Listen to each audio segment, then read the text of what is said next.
Hello, my name is Clarissa Campbell, and today I'm going to discuss the issue of public assistance or welfare fraud and propose a solution to this very common problem. Some people attempt to minimize the problem by making claims that the actual fraud only makes up about 2 to 3% of the welfare recipients. However, if this were the case, the government is still paying out between $9 and $13.5 million of taxpayer money each year. Some may even go as far as saying that this is not that much money if you look at it from the government's point of view.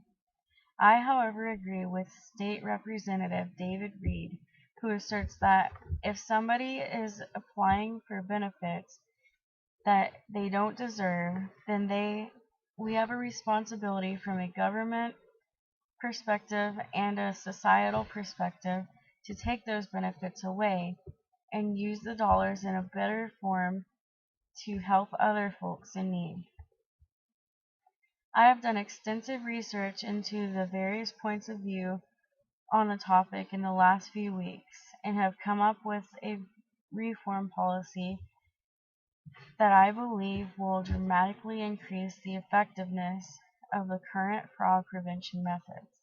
First of all, I would like to address the issue of those who are purchasing illegal drugs or abusing prescription drugs using the funds rooting from the welfare assistance. In the state of Pennsylvania, random drug testing of recipients who have been convicted of a drug felony during the past 5 years has been put into place. This is a great start, but I believe that many people would still be slipping through the cracks, as most do not actually get convicted, let alone receive a felony charge. Therefore, I propose a mandatory drug test for all who are applying for or renewing benefits. I realize that some states have already put variations of this into effect in prior years with small amounts of results, but I believe that this may be due to people learning how to, quote, beat the system. In order to resolve this, I propose that all personnel are searched before and after the test, and also add an observer as is required for military testing. Additional random testing and a signed declaration may also be helpful when funding is available.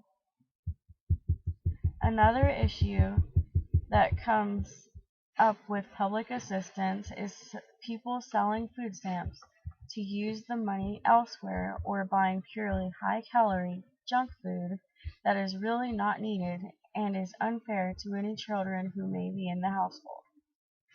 Previous attempts to solve the problem of fraud have been done, including the development of the Electronic Benefit Transfer Card, or EBT, in place of the previous paper coupons, which reduces fraud by making it more difficult to sell food stamps to others.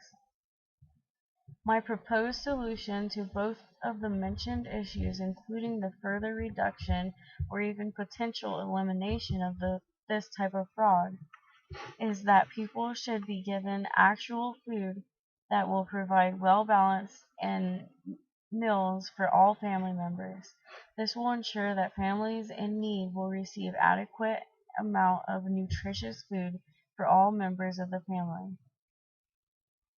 Another possibility is to create a program similar to the Women, Infant, Children, or WIC program, where only certain items are allowed to be purchased throughout the month.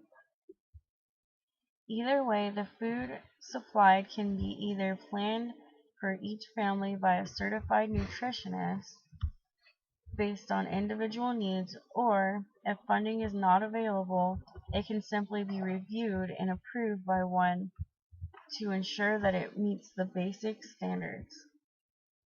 I believe the combination of these changes will have a tremendous and positive impact on the issue of welfare and public assistance fraud. Welfare fraud is greatly made out to be less of an issue than it really is still today. People hear such small percentages as 2 or 3 and they think that it is really not a problem. Even small numbers add up though, and today this is a major issue to be fought.